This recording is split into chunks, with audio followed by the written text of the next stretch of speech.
Sige. Dumako na tayo sa compound interest. Sa compound interest, the interest is computed every end of each interest period, or what we call the compounding period. And the interest earned for that period is added to the principal. So, parang interest plus the principal. Parang lang din naman ng simple interest, diba? Sa simple interest, si principal mo, in-add mo na siya sa interest, which is PRT. So, ito yung main formula kanina, diba, na ginagamit natin. Or itong part lang natin yung pinag-solve natin kanina na interest. Anyway, ganun din naman yung concept pagdating sa compound. So, sa compound, ang pinagkaiba niya lang kay simple interest, si simple interest, nakabase lang siya kung leap year, 365, kung ordinary, 360. Yan lang. Doon lang sa time. Kumbaga, yun na nga, sa time lang siya nagkakaiba halos. So si time ng SI or simple interest is based only on the number of days as is. Kapag compound, iba siya, ibang klase siya. Depende siya sa classification. Meron kasi tayong tinatawag na compounding period. So the compounding period is the interest period ng kada period. Period. Joke lang. So, kung kanina sinabi ko na yung sa banker's year, every year lang siya nagre-renew ng kumbaga ng interest niya. Dito sa compound, pwedeng every month, pwedeng kalahati ng taon, pwedeng quarter, pwede ring, bahala ka na. Monthly. So, what do I mean? Sige na. Eto. Para maintindihan nyo muna yung concept ng compound interest. Consider an investment of 1,000. So, si 1,000 yung inutang, di ba? To earn 10% per year for the 3 years. The following diagram shows how the money goes. Ganito. So, naghiram ka nag-invest ka ng 1,000. At the end of every year, nag-a-add na siya or nagkakaroon na siya ng 10% na interest or kita doon sa iyong investment. So, kumbaga, after 1 year, so, 10% nung 1,000 is equal to 100 pesos. So, at the end of year 1, ito, si year 1, baba ka dito, magkano na siya? 1,100. Pero ito 1,100, kikita na naman ulit yan ng 10%. So, 1 times 10%, that is 110. Ngayon dito si 110, dadagdag ko na siya kay 11. Para at the end of year 2, meron ka na agad 11 plus 110 or 110 is equal to 1,210. Nakikita niyo yung pattern. Kumbaga, padagdag lang siya ng 110 every year. Pinasimple mo pa yan. Or, hindi 110 sakto. 10% nung principal or nung unang word. Nag-add siya dito ng 100, sa pangalawa, 110. Sa pangatlo ngayon, dahil 1,210 na yung pera, 10% na nun is 121. So, now, 121 plus 1210, that is 1331. Okay? So, gets niyo yung concept to. Pag kay compound interest, depende siya sa period na dadagdagan na yung interest mo. Habang tumatagal, padagdag pa yung interest. Hindi siya constant. Hindi siya constant na pag sinabi mo 50 lang ang madadagdag niyang kada taon. Hindi, magiging na lang 1,050, 1,100. Dahil, ang nangyayari, itong 1,050, kikita pa yan ng 10%. So, magiging 1, bobo na ako sa 1,050 times 0.01 or 0.1. Kikita pa siya ng 105. Tapos, sa pangatlo, kikita na naman siya ng gets nyo naman yung idea, diba? Bilis naman kayo mga atuto, diba? So, yun yung compound. Compound interest is, nagdadagdag pa siya ng interest kada end ng period. Okay. So, what are the factors to consider when computing compound interest? We have, of course, the very usual present word. F is future word. I is the effective interest per compounding period or per interest period. Okay, I is equal to R over M. Ano ba yung R over M? Mamaya ma-appreciate nyo kung ano yan. Sa ngayon, puro lang yan letters. Okay? N is the total number of compounding wherein N is equal to T times N. I is the interest earned. Okay. Sorry. Maliit siguro to, no? Maliit ito ng letter I. Kasi pareho na siya. So, I na maliit is effective interest per compounding period. Yun yung I. Si I na malaki, yan na yung interest earned na. Okay, I is F minus P or the future worth minus present worth. Kung magkano yung tinubo, katulad nung kanina. So, itong mga to, mamaya papakita ko rin kung ano yan. Pero for now, wala yata tayo formula pa. Kasi sa next slide ko ba siya papakita? Oo, yata. Okay. So, ito yung kanina. Ito yung, ayan lang. Yan yun. Pinalit ko lang. Pamalito kayo. Okay.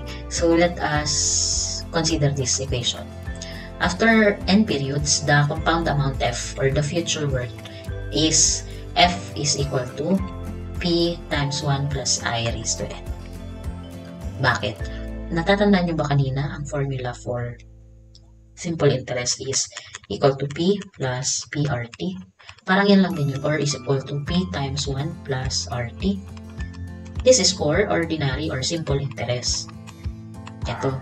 Now, for compounded interest, magiging na siyang p times 1 plus I raised to n. Nawala na si Prot. Napalitan na siya ni P-in.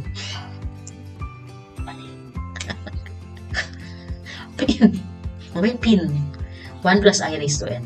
Kumbaga, kasi nga, may kinoconsider tayo na n amount or n years, tapos si I, interest din siya, multiplied by time, which is depende sa compounding period. Yan. So, magkaiba yung same but different. Parang magkawangis siya. Matutusin, di ba? For simple and compound. Pero, may pagkakaiba siya ng konti. May ma-appreciate yun. Kasi si term na I, 1 plus I raised to n is denoted also, ito pa pala, isa pa. Sa mga engineering economy na books, pag may nakita kayo na ganyan, FPIN, sabihin nyo, alien. Ano po yan? F given P with an interest rate of I and an N time is called the single payment compound amount factor. Minsan kasi hindi naman na nila ini-specify na the future worth is equal to 25,000, ganyan-ganyan, and so on and so forth. Minsan naka-bracket lang siya laro kaya. Diba, F over P, I, N, gagawin niya lang dyan, F given, let's say, principal mo, 20,000. Interest ko, ay sabihin natin 2%. N ko is 5. Ganyan. Parang yan ang parenthesis.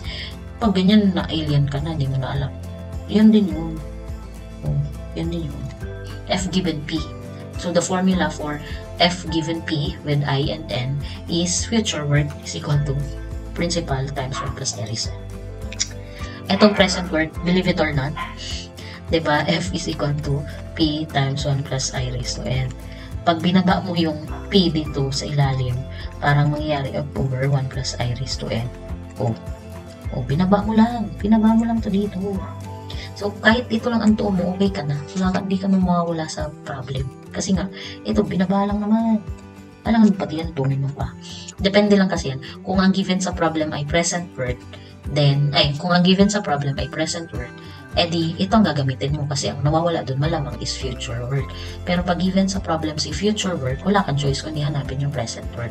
Kaya nga siya P given F or denoted as P given F with I and N is called the single payment present worth factor. Present worth factor. Compound amount factor. Entiendes nyo naman siguro ang formula. P-in. Hindi na siya per. Okay? Ito na. Ito nang tinatawag ko kanina pa nga. Nanginginig na ako. Okay. So, yun. Sabi ko nga kanina, mahalaga ito si I, which is R over M. Mahalaga din na factor ng compound interest ay si N, which is T of T times M. Ang M na tinatawag na to is the compounding period. Entiendes? Compounding period, depende siya. Okay. May tinatawag tayo na 1, 2, 3, 4, 5 classifications. Meron pa nga yung compounded daily Hindi lang naisama. Anyway, depende siya. So, merong tinatawag na compounded annually. Pag sinabi natin annually, that's per year. So, it only happens once a year. Like 1. Okay? So, let M, yun na nga, si compounding period, equal to 1. Okay? For compounded semi-annually, ibig sabihin kalahati siya ng annual or every 2 ang period niya per year. Kasi nga, kalahati ng taon. 2. Okay? So, M is equal to 2. Quarterly compounded is, quarter. So, kung apat, pag-apatin mo pa, 1, 2, 3, and 4, may apat ka na. Okay? So, that is is equal to 4. Okay? Pag monthly naman, so ilan ba ang buwan sa isang taon? We have January, February, March, April, May, June, July, August, September, October, November, December. Wow. Okay. Makaubos energy nito. Makakapagod. Charot. So, monthly is 12 months. So, M mo dyan is equal to 12. And wait, there's more. We have bi-monthly. Bi, kasi nga kalahati, confirmed, bi siya. So, kalahati ng bi-monthly. So, kalahati siya ng kada 12 months. So, that is 6. Kalahati ng 12 ay 6. Para din siyang semi-annual. Pinasosyal lang. Pinasosyal. Pero naka-months kasi, so 6. Okay? Meron pa ngayon by, ano lang na to? Ay, by na pati. Sorry man. Compounded daily. Ay, Diyos ko Lord. Anyway, 360 yata. Or 365. Mag-try kayo mag-solve ng mga problem sa may compounded daily. Okay? Hindi ko na i-expound. Anyway, so example. Meron tayong interest rate na 12%. Ang years of investment given time is equal to 5 years. Kapag ang 5 years is compounded annually, so meron ka lang 5 years times 1 lang naman kasi annual na, di ba? Yung interest ko na magiging R over M is 0.12 over 1 lang. So, as is lang siya kasi compounded annually. Wait, iba man siya kapag compounded semi-annual. So, notice, nadadagdagan lang naman ng denominator, ayan, magiging 2. Tapos, multiplier ng n, nagiging 2. Kapag quarterly, yung 4, nagiging divided by 4. Tapos, multiplied by 4. Compounded monthly, divided by 12, multiplied by 12. Compounded by monthly, divided by 6, multiplied by 6. So, yan lang yun. So, yan lang naman nagkakaiba-iba.